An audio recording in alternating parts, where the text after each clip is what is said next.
দর্শক, এই মুহূর্তে আমি অবস্থান করতেছি ত্রিমোহনী বাস স্ট্যান্ডে। ঢাকা ডেমরা থেকে রামপুরাগামী যে রাস্তাটি, এই রাস্তার মাঝখানে কিন্তু ত্রিমোহনী বাস স্ট্যান্ড পড়ে। দক্ষিণবঙ্গের অনেক গাড়ি কিন্তু এই রাস্তা দিয়ে ঢাকায় প্রবেশ করে, বাস, কার এবং কি বড় বড় ট্রাকও এই রাস্তা দিয়ে প্রবেশ করে ঢাকায়। এবং কি ঢাকার ভিতরে যে সকল গাড়িগুলো চলে, সেই গাড়িগুলোও কিন্তু এই রাস্তা দিয়ে ঢাকার ভিতরে চলাচল করে অনেক গাড়ি। বলা যায় এই রাস্তাটি অনেক ব্যস্ততম একটি রাস্তা, কিন্তু এই রাস্তাটি ভাঙার কারণে প্রতিনিয়ত সৃষ্টি হচ্ছে তীব্র যানজটের, যার কারণে তৈরি হচ্ছে অনেক ভোগান্তি। দর্শক, আপনারা দেখছেন আমার পিছনের যে রাস্তাটি, এই রাস্তাটি কিন্তু বলা যায় প্রায় 300 মিটারের মতো রাস্তাটি, যে রাস্তাটি অনেকটাই ভাঙা বলা যায়, যার কারণে এখানে প্রতিনিয়তই সৃষ্টি হয় যানজট এবং অনেক ধুলাবালি। সেই সাথে সাধারণ যে জনগণ, তারা কিন্তু প্রচুর ভোগান্তির শিকার হচ্ছে এই যানজটের কারণে। এবং এই রাস্তা ভাঙার কারণে কিন্তু এখানে প্রচুর ধুলাবালি হচ্ছে, এবং এই ধুলাবালির কারণে কিন্তু অসুস্থ হয়ে পড়ছে এই ত্রিমোহনী এলাকার যে সাধারণ জনগণ, বা এইখান দিয়ে যে সকল সাধারণ জনগণ চলাফেরা করে, তারা কিন্তু এই ধুলাবালির কারণে প্রতিনিয়তই অসুস্থ হয়ে পড়ছে। প্রায় 300 মিটার রাস্তা বলা যায় এখানে, যেটুকু রাস্তা প্রচুর ভাঙা, আর এই ভাঙার কারণে কিন্তু প্রতিনিয়তই এইটুকু রাস্তাতে সৃষ্টি হচ্ছে যানজট। সেই সাথে নানান অ্যাক্সিডেন্টেরও সম্মুখীন হচ্ছে গাড়ি চালক বা যে সকল সাধারণ যাত্রীরা আছে, তারা কিন্তু অ্যাক্সিডেন্টেরও সম্মুখীন হচ্ছে, এমনটাই কিন্তু এখানকার সাধারণ জনগণ আমাদেরকে জানিয়েছেন। এবং এই যে ভাঙা রাস্তা, এই রাস্তার কারণে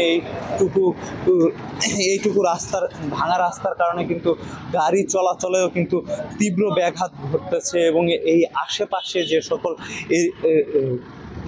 দোকান থেকে শুরু করে বাসাবাড়ি আছে, সেই সকল বাসাবাড়িতেও কিন্তু প্রচুর পরিমাণে ধুলাবালি প্রবেশ করছে, এবং এই ধুলাবালির কারণে সাধারণ জনগণ কিন্তু হয়ে যাচ্ছে অসুস্থ। রাস্তায় যে গাড়ি চলাচলগুলো করে, সেই গাড়িগুলোও কিন্তু তীব্র ক্ষতির সম্মুখীন হচ্ছে, এমনটাই কিন্তু জানিয়েছেন গাড়ি চালক বা যে সকল বাস ড্রাইভাররা আছে, তাদের সাথে কথা বলেছিলাম। তারা বলেছেন যে এইটুকু রাস্তাতে তীব্র অসুবিধার মধ্যে পড়তে হয়। এইটুকু রাস্তাতে যদি কখনো 2টি বাস সম্মুখীন হয়, তাহলে প্রচুর অসুবিধার মধ্যে পড়তে হয়। এবং বৃষ্টি পড়লেই কিন্তু এইটুকু রাস্তাতে বৃষ্টি বেঁধে থাকে, যার কারণে গাড়ি চলাচলে অনেক সময় গর্ত সৃষ্টি হয়, এবং এই গর্ততে গাড়ি পড়ে গিয়ে অ্যাক্সিডেন্ট হওয়ার সম্ভাবনা থাকে, এমনটাই কিন্তু জানাচ্ছিলেন এখানকার গাড়ি চালক বা যে সকল সাধারণ জনগণ যারা এইদিকে চলাফেরা করে, তারা কিন্তু এমনটাই জানাচ্ছিলেন। দর্শক, আমার সামনেই দেখছিলেন যে একসাথে গাড়ি বা বাইক যাওয়ার মতো জায়গা নেই, এমনটাই কিন্তু পরিস্থিতি এইখানে। রাস্তার এমনটাই বেহাল দশা বলা যায়। এই 300 মিটার যে রাস্তাটি, এই বেহাল দশার কারণে দিন দিন বড় ধরনের ভোগান্তিতে পড়ছে সাধারণ জনগণ। এই ভাঙা রাস্তার কারণে কিন্তু গাড়ি চালক বা যে সকল যাত্রীরা আছে, তারাও কিন্তু বড় ধরনের সমস্যার সম্মুখীন হচ্ছে প্রতিনিয়তই। দর্শক, আমার সামনেই দেখছেন এইখানে অ্যাম্বুলেন্স, কার এবং কি তেলবাহী কিছু গাড়ি যাচ্ছে, যার পথেও কিন্তু বলছিলেন এইখানে প্রচুর সমস্যা হচ্ছে। আমরা কথা বলবো এই ভাইয়ের সাথে। ভাই, এই যে রাস্তা ভাঙা, এটাতে আপনারা কোন ধরনের সমস্যা মধ্যে ভাঙার কারণে অনেক সমস্যা। এই মাত্র ভাঙার মধ্যে করে গাড়ি খারাপ হয়ে যাচ্ছে, গাড়ি সাইড করে আছে। দেখেন এরকম রাস্তাটা যে বছর পর বছর এটা এরকমই খারাপ থাকে। এই রাস্তাটা ঠিক করে না, এটা কেউ চোখে দেখে না ঠিক করার মতো কেউ নাই। একটু দেখেন এই রাস্তাটা ঠিক করা যায় কিনা। বলা যায় এটা তো অনেক গুরুত্বপূর্ণ একটা রাস্তা, ঢাকার বাহির থেকেও অনেক গাড়ি এই রাস্তাতে প্রবেশ করে। তো সেক্ষেত্রে এই রাস্তার এই 300 মিটার রাস্তাটুকু এইটুকু ঠিক কেন করে না? এটা সরকারের দেখেই না। এটা ঢাকা চট্টগ্রাম এবং ঢাকা সিলেটের রাস্তা তো এইটাই, রাস্তা নাই। এই অল্প একটু রাস্তাটা ঠিক করে দিলে মানে সবগুলো গাড়ি মানে এই যেভাবে আইতে দিতে পারে। যানজট লেগে যায় ভাঙার কারণে, অল্প একটু রাস্তার কারণে যানজট লেগে যায়।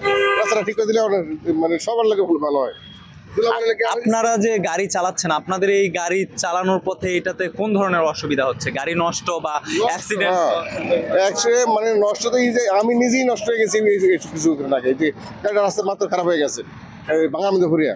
অনেক গাড়িরা আবার পাশে স্কুল কলেজ আছে, গোলাপা নাইতে যেতে কষ্ট হয়ে যেতে, রাস্তা ধুলাবালু আছে। এই রাস্তাটা ঠিক করে দিলে খুবই উপকার হয় জনগণের সবারই। আমাদের যে জনদুর্ভোগ, এই দুর্ভোগ দেখার মতো না কেউ নাই এই দেশে। আমরা বৃষ্টির সময় শুধু আমরা বন্যার মতন বাসায় উঠি, আর এই বর্ষাটা না থাকার কারণে যে পরিমাণের ধুলা, মানে আমাদের এখানকার দোকানপাটের ভিতরে মিনিমাম 17 থেকে 18টা দোকান এই ধুলার কারণে তারা ছেড়ে চলে যেতে বাধ্য হয়েছে। মানে আমাদের একটা পর্যায়ে দেখা যায় যে আমরা এখানে যে বেঁচে আছি, বোনাস লাইফ নিয়ে মনে বেঁচে আছি এত ধুলার মাঝখানে। এটা যে ধুলা, এই রাস্তাটা মেরামত করার মতন কোনো ব্যক্তি এই পর্যন্ত আগে আসেনি। যারাই আসে শুধুমাত্র একটু রিপেয়ারিং করে বেশ চলে যায়। আজকে যখন ইটাগুলো দেয়, কালকে এটা বসে ভ্যানিশ হয়ে পাউডার হয়ে যাচ্ছে। এইভাবে মানুষের ভোগান্তির কোনো শেষ বলতে আর কিছু নাই। আচ্ছা, পুরো রাস্তা পাকা করা এইটুকুতে কিসের জন্য হিয়ারিং করে? একটু ওনাদের ফাইজলামি ছাড়া আর কিছুই দেখা যায় না। ওনাদের ফাইজলামি ছাড়া, যারা এটার ঠিকাদার তাদের এটা ফাইজলামি ছাড়া আর কিছুই না।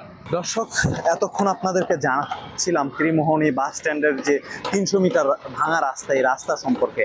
আমার পিছে কিন্তু দেখছেন এই রাস্তাটি প্রচুর ভাঙা, কিন্তু সরকারের কোনো নজরদারি নেই, এমনটাই কিন্তু বলছিলেন এখানকার সাধারণ জনগণ এবং গাড়ি চালকরা। সাজ্জাদুল ইসলাম, খবর সংযোগ, ঢাকা।